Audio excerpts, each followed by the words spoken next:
On this episode of the Real Life Caddie podcast, I'm joined by hole-in-one expert and golf caddy Michael Zabbo. Zabbo kicks us off with a rather amusing topic regarding what exactly caddies are qualified to do out with caddying. I think he may be deleting his LinkedIn account very soon. We move on to tell a few stories about some of the quite horrendous golf we've both endured over the last few weeks. Zabbo chaperoned a guy who couldn't stop shanking the ball, and I get stuck with a lad who'd recently switched to playing golf left-handed because he was so bad swinging right-handed. Yes, you heard that correctly. You can't make these stories up. Zabbo and I then answer a few very thought-provoking mailbag questions, including whether new equipment will help your game if you only play 5 times a year. As always, we wind up the episode with our listener shoutouts. If you are new to the podcast, please feel free to go back through our mostly evergreen catalogue of episodes. Please also check out our podcast sponsor, Big Game Golf. However, in the meantime, we hope that you enjoy this episode.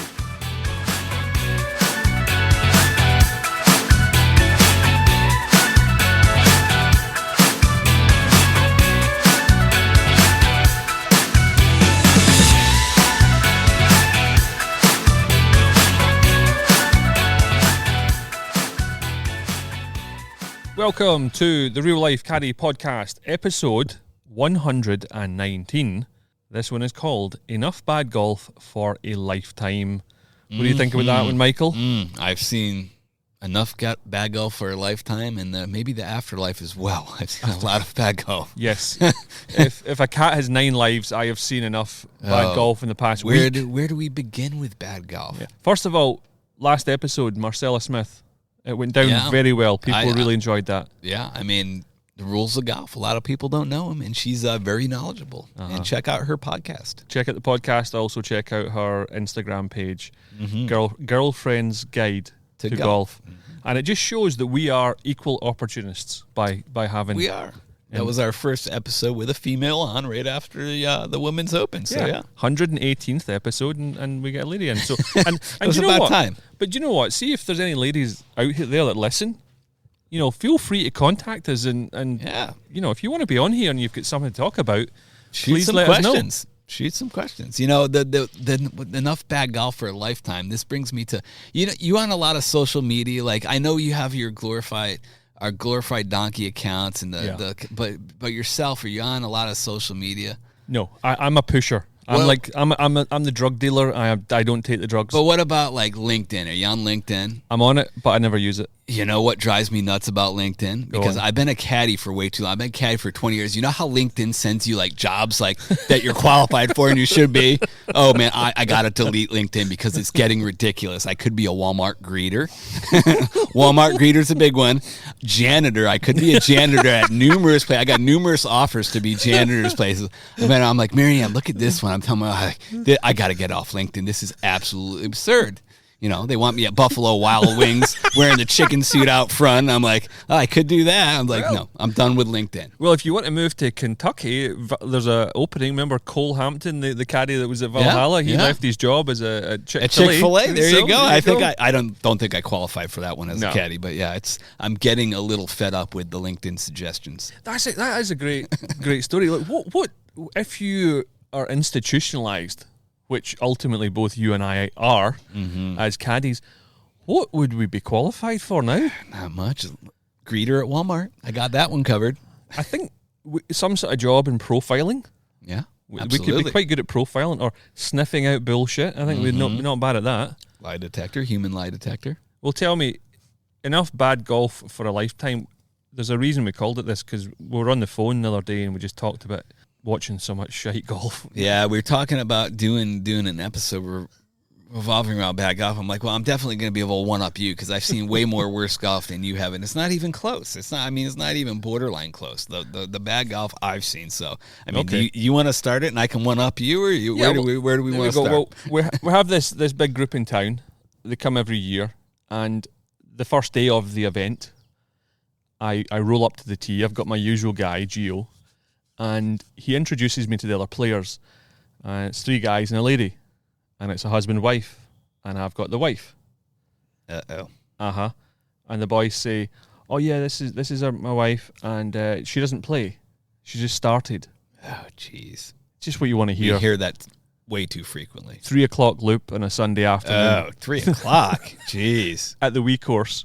Oh, even worse. You're right. That's what you want to hear, isn't it? Yeah. As a professional bullshitter, you just have to sit there and go, okay, lovely, we'll have a great time.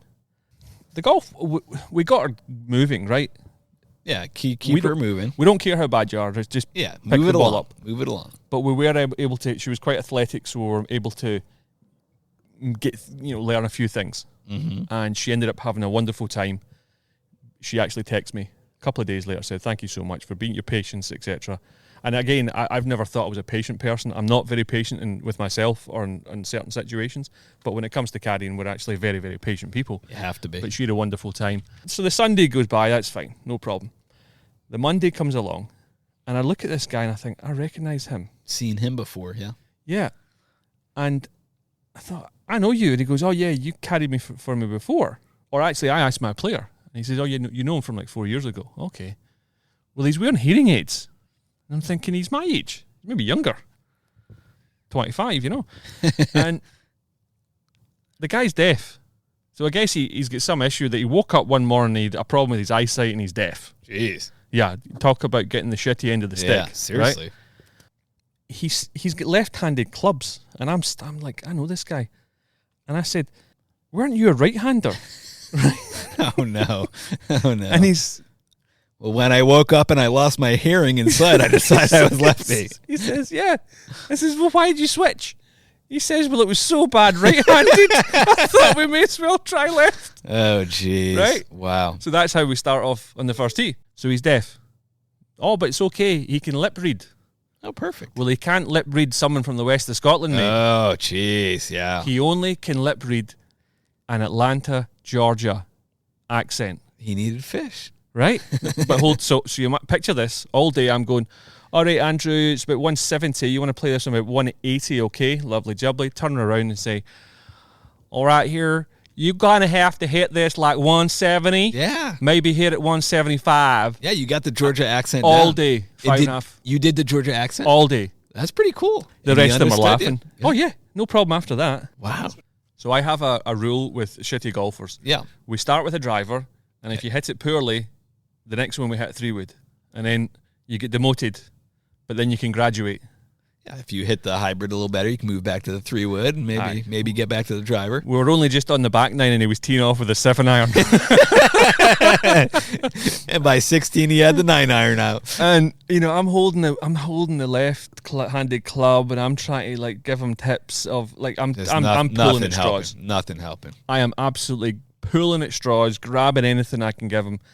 And it was horrendous. That's Zabbo. tough, man. And at a certain point, you can only do so much, and you just I don't want to say give up on him, but you kind of have to. It's like there's nothing that's going to help this. I didn't want to give up on the guy because I felt as if in his situation he's probably ignored in an environment where there's a group anyway. Yeah, do you know what I mean? Because plus he can't hear him anyway. He's struggling to hear.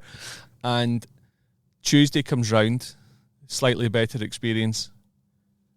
Wednesday, same guy.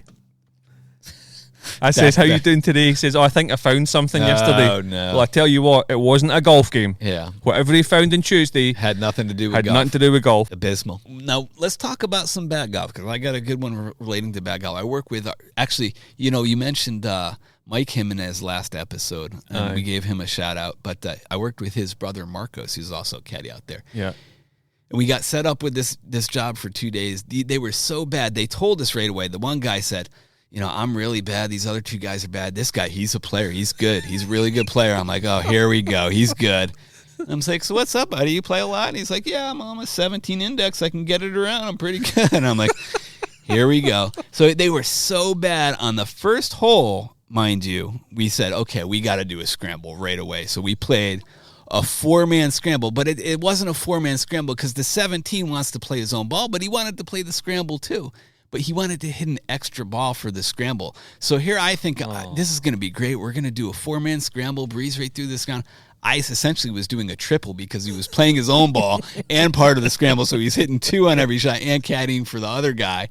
and it was just a nightmare. Our scramble ball, this guy, the 17, if he kept a legit score, he might have shot 120, 125. No. But he was picking up and taking mulligans on his separate ball that he was playing by himself. On the scramble, we didn't break 90. We didn't break 90 on a 4-man scramble, and I'm not making that up. We putted everything out, and we kept score. We didn't break 90 on a 4-man scramble from the whites. It's not like we were stepping it back. Oh, you're all the way up. Bro, you talk about bad golf. You'd never seen golf this bad. I have. Oh, no. I'm telling you. I am telling you. You had the 117. You could maybe hit it 160 off the tee, but other than that, it was bad. 90, over 90, and it was like a 92 in a 4-man scramble. Okay, well, I told you about my Sunday through, Wednesday? Mm-hmm. Roll on Friday. Off the bench. Uh-oh. Corporate? Was it corporate? No. Just 4 lads from New Jersey having fun. Okay. And I see my 2 bags, and they're on a cart. And do you know how we love golf carts? We kind of do, because it saves the body. It's nothing like a good golf cart. I had a lad today. I kind of digress slightly, but they've changed the bags out. And I said, what tees are we playing, boys? Oh, we're playing the tips. Okay, so I pick up the 2 bags. And the left-hand bag, I'm like, they've transferred everything across. What was the point of changing it in the first place? I could have put my bag strap on there. So I got up to the tee, and I said, Ben's really packed this one. And I open it up, 13 golf balls. 13?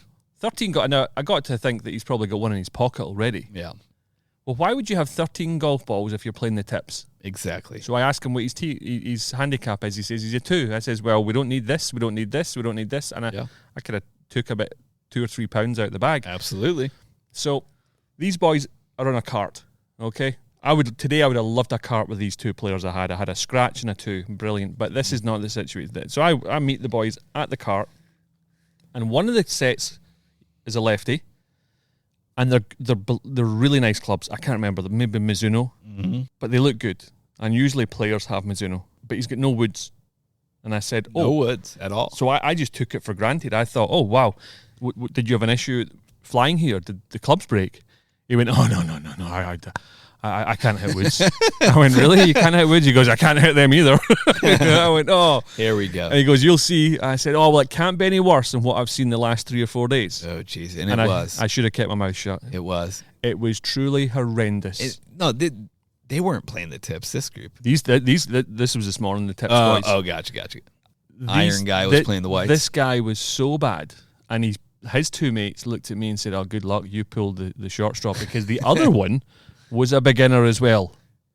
Your other guy you were caddying for? Yes. Oh, jeez. So now I have 2 guys off of a cart, Zabbo. That's the worst. Off a cart with terrible players is the worst. Second hole, big course, hits it almost in the first green.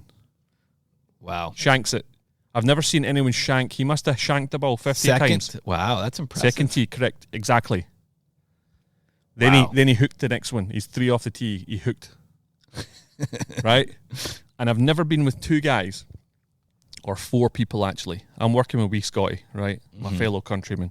I've never been with 4 golfers who took carts that were so unproactive, non-active. That's the worst. We were back and forth. And back in the second fairway, the guy says, oh, well, you probably would have been better carrying, huh? And I was like, yeah. You think? No, how about if you're taking the cart, maybe drive it? So in the 11th hole, I finally said something. The iron guy, Shanker, he finally hit a green at 11, right? He'd strung 2 shots together. Wow, impressive. So I came across with his putter, but he walked, you're looking at something else, and he walked by. He grabbed Scotty's cart, because it was a little further back. So the one time that I went so he could walk with his putter, he'd actually grabbed the cart. And I said to the boys, I says, oh, this is a shame. Your only chance. I brought his putter out, but it's the first time anyone's touched a cart, just to kind of... Unbelievable. Your only green of the day you're going to hit, and you're going to ride up in a cart. But this lad, he shot 69, 68, 69 in the front 9. He would have smoked my boy, my 17. But it's always funny. Oh, he's the player. Yeah, he's a player. He's a golfer. He's a real golfer. He can really get it round. Yeah, he hits it long too. What was your next one? What do you have? Actually, you were a bit of a part of this too, because you said I saw you walking over there on the 10th tee. The 10th tee, and you were on 13. Why were you walking down 10? Well, because that's where my player hit it. And if you've ever played the big course, 13 tee to 10 tee is a pretty 90-degree left turn. Yeah. And this is more sad than anything else, because it really is. The backstory to this guy I've caddied for 8 years, plays out here for a few weeks, and I caddy for him almost every day for a few weeks. His son's first time here. And his son isn't a golfer, but he can get it around. I mean, he can play, but he's not a golfer. We get off. He hits it on one tee. He hits it pretty good, just short of the bunker on the big course. Hits it okay. 220 off the tee. Yeah, and he hit it about that, 220.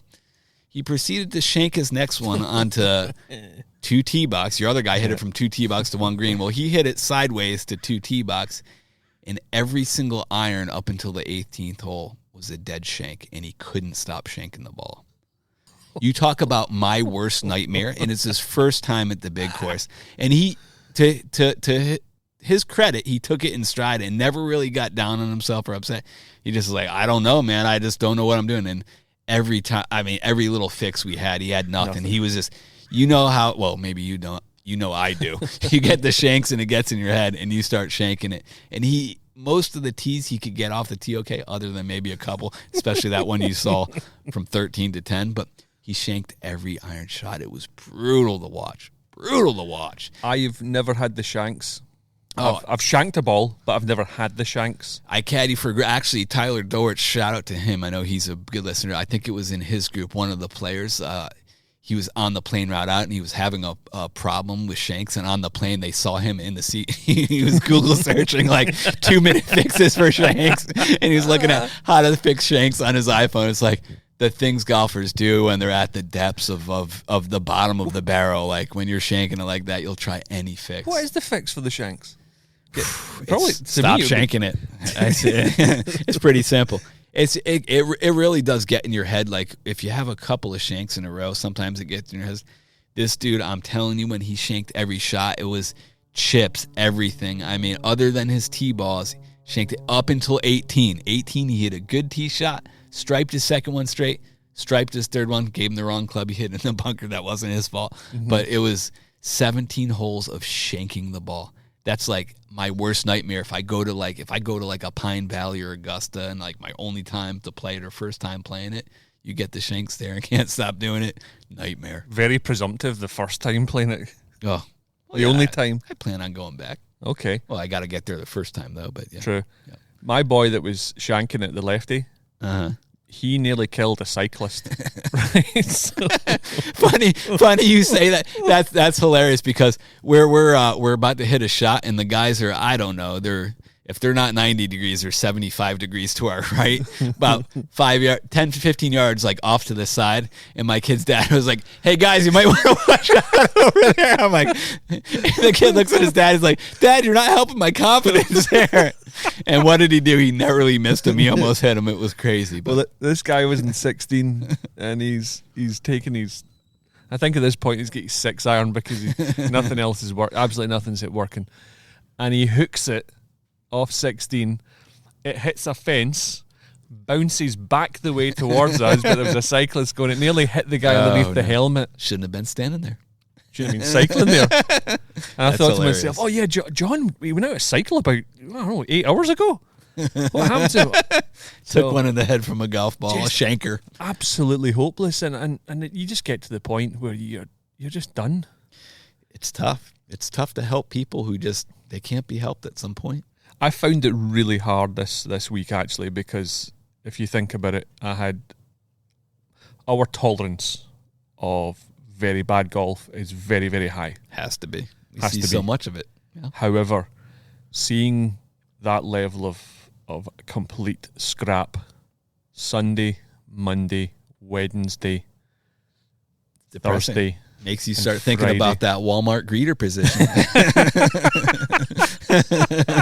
Janitorial services at Buffalo Wild Wings. Oh, that's brilliant. Have you any more bad golf? Oh, tons. But yeah. Leave that for another day. Yeah, there's Excellent. a lot. Well, we've got quite a few mailbag questions we're going to move on to now, so we'll do that after a message from our sponsor, Big Game Golf. Every golfing group has the guy who coordinates the weekly game or the buddies trip. If you're that guy, you'll be very familiar with the pain and frustration scheduling, managing, and scoring your game. Why not make your life easier by downloading the Big Game Golf app and start saving time and hassle today? Whether you're a caddy wanting to engage more with your golfers, a pro shop wanting to get out of running the weekly game, or you're that guy wanting to streamline the process, Big Game Golf is here to help you. The app has over 30 games, so there is no need to keep playing the same boring games with your mates week in and week out. The app is also fully integrated with the USGA, so every player's handicap will automatically be incorporated, which saves time and, more importantly, sandbagging. Simply choose your game, keep score, and the app will do all the calculations with live scoring, leaderboards, and contest results. Big Game Golf will even text players the final results. So start improving your golf experience today by downloading the app, Big Game Golf. We'd love to hear from listeners if you've downloaded the app. Yep, downloaded Big Game Golf and used it. Yeah. What do you think? What games are you playing? Are you using it just as an e-scorecard? Because that's what I've used it for a lot. I love the aspect that you can actually email yourself the score. You can email or text everyone in the group the score. But there's always one guy in the group. Keeping score. Tell us about your experiences. Are you that guy? Are you always the guy that wants to take the score? I am. When I do play golf, on the rare occasions, I need to play more. But yes, I am that guy. I feel as if it's a caddy thing as well, because we're asked to do it so often. Yeah, 100%. Yeah. I always joke and I say, you want me keeping score. Trust me, you're going to like it a lot better if I keep score for you. I ran a recent poll on Twitter because it was a question about people marking the balls, Zabbo. Okay. And the recent poll was, should every golfer mark his or her golf ball in order to identify it? Because someone asked us that in the episode that you were ill. Definitely, yeah. Guess what the result was? I'd say 80% of people said they should always mark the golf ball. Interesting. Only 59% of people said yes. Well, still the majority, but yeah, slightly less than I would think. That's very disappointing, wouldn't you say? Yeah, make sure it's your golf ball. I cannot believe that that's what we got back. I cannot believe that more – I think it's one of the fundamentals of golf. Agreed. We should be teaching – You should know exactly what your ball looks like, and it should have some dots on it or a line or something that says it's your golf ball. Yeah, unbelievable. Okay, Zabbo, time for some mailbag questions. This first one is from a David Marshall. Okay. And he's from Fairfield. Any idea where that is? Connecticut? Okay. There's definitely a Fairfield, Connecticut. It's probably about 50 of them, to be honest. It's Fairfield's pretty common. It's like Springfield. Yeah, exactly. Well, David's from Fairfield. What does a $1,000 driver get you that a $200 one doesn't? I am an 18 handicap. I play 3 to 4 times a year and was curious if I would get anything more from the more expensive driver. I'll be honest with you, you could play with a rag and a stick and it would have the same effect, mate, 3 to 4 times a year, David. Are you having a laugh? Yeah. I mean, but let's talk about that, though, because that's a great question. That is a good question. Okay. And the answer is it's going to get you more kudos from your boys, and they're going to look at you and say, oh, wow, you got the new Autoflex shaft, or you got the new Stealth 3 X Plus. You'll get, but not really. It's not going to get you much more. I'd equate it to I was lucky enough, and I thought this was the coolest thing in the world. My father-in-law, when he passed away, rest his soul, he gave me his Rolex watch. I mean, I could wear a Timex, I could wear a Rolex. They're still going to tell the same exact time. They're still going to work but I feel a lot cooler wearing a Rolex than I do a Timex. Can you tell the time, though? No. I don't know if I ever said this. There was a group came out on the big course very early in the morning. These guys were getting changed into their clothes in the first tee. They were still trashed. They hadn't gone to bed. Mm-hmm. Happens very frequently. And let's just say they were sniffing. And something. They met someone in the fourth who walked along. He was also into the Columbia marching dust, right? Yeah. We get to the seventh, and this guy says he's from Scotland. I know who he is, right? He's a bit of a dick, but he's all about... Caddie? No, he's not a caddy. Okay. He's a local guy, and he thinks he's a baller, but he's not. But he's got a few drinks in him. It's 8 o'clock in the morning, and he starts showing me his Rolex in the 7th green. He's like, look at that. And I'm like, get out of here. And I looked at him. I says, but you can't tell the time, mate, can you? Right? And not to mention the time's wrong on that watch you got. Oh, I tell you, he didn't like that. Yeah. He said, oh, you want to say that again? I says, well, did you not hear me? I says, let's go right now. But the point being is, the money really doesn't matter. If you got a reasonable driver, 460cc driver that has the proper shaft in it, you're going to hit it just as good as you're going to hit that $1,000 driver. 3 to 4 times a year. Doesn't matter. You're maybe going to hit 5 or 6 decent drives with Exactly. the $1,000 driver and 1 with the 200. I think shaft is the most important thing, and that's what Agreed. I'd love to talk to somebody about shafts, actually. Since I know you would. Easy now. John Day, regular contributor, he asks, since 1990, has any Tour Pro gone a full season only using local caddies at each tournament? Fantastic question, but who would know the answer to that? Do you know the answer to that? I know. I think Alex Checa. That's just because he's cheap. That's because he's cheap. Yeah, well, he's another one who won't do percentages. He's like, no, this is what you're getting for the week, and you'll take it and like it. Yeah, please put the cover on my $200 driver as well. Yeah. He is cheap, and I'm sure there's a number of them out there. They take whoever they can scrounge up the week. The cheapest option. Just have somebody carry the bag. That's my impression. So since 1990, I would 100%. Somebody out there's doing it. Yeah. I'd imagine since 1490, there's been a pro doing that. Yeah. So, next question: after watching a player for a few holes, do you ever adjust the yardage you give him to compensate for their actual game? That's from Lee Barton, Huntsville, Alabama. Yes, Lee. Yes, Lee. After the first shot, when he tells me he hits at 270 with his driver, and I watch him hit at 220, I adjust. Then that's when I start adjusting. It never ceases to amaze me. People do not understand distance, bro. Not even close. We had this. I caddied for this husband and wife, and we had this German in the group. His name was Klaus or something like that. And Klaus, I like Bernhard Langer. He's my favorite golfer ever. He's out there, and he doesn't have a caddy. He's carrying his own bag, and he's out there 70, 80 yards up in front of where his ball landed, looking for his ball. I'm like, Klaus. I'm like, you're back here. I'm like, your ball's not even close to there back here. He goes, oh, ball goes so much farther back home. I'm like, yeah, your ball's right here. You hit that about 220. You shouldn't be playing the blues. But the problem is, Michael, over here you use yards. Over back in Germany we use meters. Doesn't change how far you hit it, Klaus. I mean, yes, Klaus. People are delusional. They have no idea how far they hit their clubs, Lee. Yeah. Yes, when they tell us they hit their 7-iron 170 yards, we know they hit it 150. Maybe if they flush it, we adjust. Yeah. It's the guys that go left to right, the slicers. Oh, those are the worst. And they go, but I really hit it well. Yeah. You go, yeah, it goes 170, right? But it bends. It's like a banana, right? Yeah. So, yes, I don't doubt that it went 170, but it just didn't go straight 170, mate. Yes. All good caddies adjust very soon after they meet their players. They give them the proper clubs. Just like putting as well. Correct, yeah. Old Klaus from von Deutschland. He likes to push.